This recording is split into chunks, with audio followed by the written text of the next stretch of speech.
What's going on, everyone? March 2nd, time for another rate update. We're going to get back into doing these a little more regularly because it's just a little bit more volatile than it was for the last 6 months. So we had a great ride. It was fun.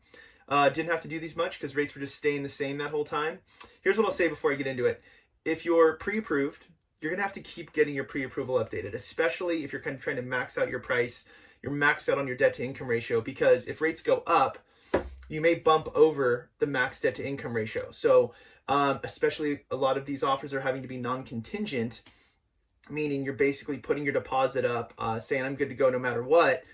You don't want to get surprised to find out that rates moved up, you weren't made aware of it by your lender, and now you either have to buy the rate down, you have to pay more money to close, or you don't qualify. So check in on your pre-approvals, keep those rates updated.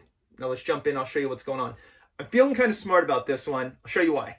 All right, everyone, so we're starting off, we're just looking back to, a little into December here. So we have December 28th. So what I found, my good buddy Barry Habib showed me this thing about peaks and valleys when looking at technical data. So I was looking at what was happening here when we had rates just getting worse and worse and worse.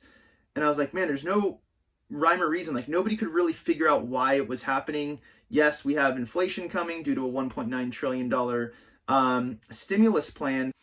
So if the dollar is worth less, you have to charge more money for it. Dollar goes down, the cost for the money goes up. But it shouldn't go up that much.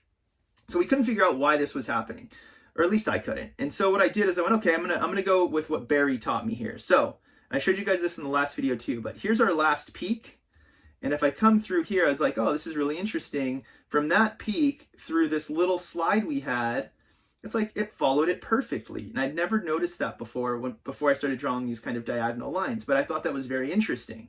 And I said, well, I wonder if I make a parallel line from this is the peak, this is the valley, and we had a recovery, right? So I was like, I wonder if I take a line that parallels that one and pull it across, if I'll find any patterns that I can use to help justify what's going on.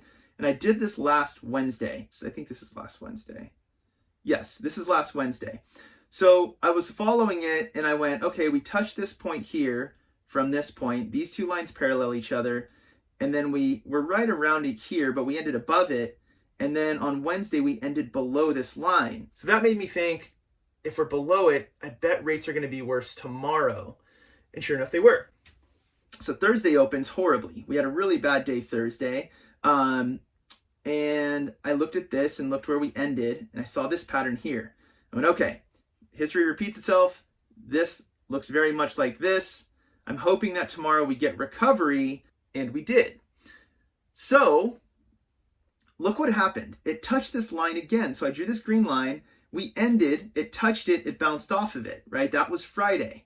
And then yesterday was kind of volatile. We were bouncing all over here, and I was like, if this ends above this green line, I bet we start to get some stability, and if we can move off of it, it'll be good. So look what's happening today. Now we're moving in the right direction. So my theory here was maybe we start to bounce in this range. Now, it's not necessarily going to be good because this is still going down overall, and down is worse. But we have to touch these lines. Like if we can get to here, that's a good sign. If we can break through it, we'll go to here, and that means rates are recovering. Now, this is just something I found. I don't know. I'm sure there's some technical analysis point to this. I don't know exactly what it is. I just looked for patterns and I found this one and I thought it was really interesting. And so far I haven't been wrong. So it's a good sign. Rates are moving back down, which is a good thing. Will we get to the levels we've had previously? I don't know. Let's go back a little further and just see where we are comparatively. So let's drag back. Let's go back a year basically. Here we are today. So look how much we've already recovered, right? So we went all the way down to here. This was Thursday, this was Friday, Monday, Tuesday. So we have pretty good recovery already. But look at where we were. This is right when shelter in place started, all this nonsense here. But we got back down to like where we were pre-shelter in place, which was concerning to me. But I think we're gonna get some recovery and we'll stay low. So that's my 2 cents on what's going on with mortgage rates. What am I doing for my clients?